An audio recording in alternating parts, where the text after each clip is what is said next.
बँकॉकहून पुण्याकडे येणारं विमान, प्रवासी उतरले, सगळं सुरळीत सुरू होतं. पण तपासणी दरम्यान विमानाच्या वॉशरूम मध्ये अधिकाऱ्यांना काही संशयास्पद दिसलं. टिश्यू कॅबिनेट उघडताच समोर आले पिवळ्या रंगाचे पॅकेट आणि त्यामधून उघड झाला अंमली पदार्थ तस्करीचा मोठा प्रकार. पुणे आंतरराष्ट्रीय विमानतळ महसूल गुप्तचर विभागाच्या एअर इंटेलिजन्स युनिटने मोठी कारवाई करत सुमारे 74,50,000 रुपये किमतीचा हायड्रोपोनिक गांजा जप्त केलाय. अधिकाऱ्यांना मिळालेल्या गोपनीय माहितीनुसार बँकॉकहून पुण्याकडे येणाऱ्या एअर इंडिया एक्सप्रेसच्या IX241 या विमानाची तपासणी करण्यात आली. तपासणी दरम्यान विमानाच्या लॅबोरेटरी मधील टिश्यू कॅबिनेट मध्ये 2 पिवळ्या रंगाचे फूड पॅकेट संशयास्पद अवस्थेत आढळून आले.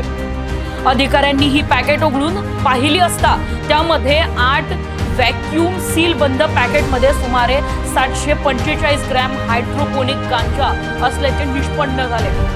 आंतरराष्ट्रीय अवैध बाजारात या अंमली पदार्थाची किंमत सुमारे 74,50 लाख रुपये असल्याची माहिती अधिकाऱ्यांनी दिली आहे.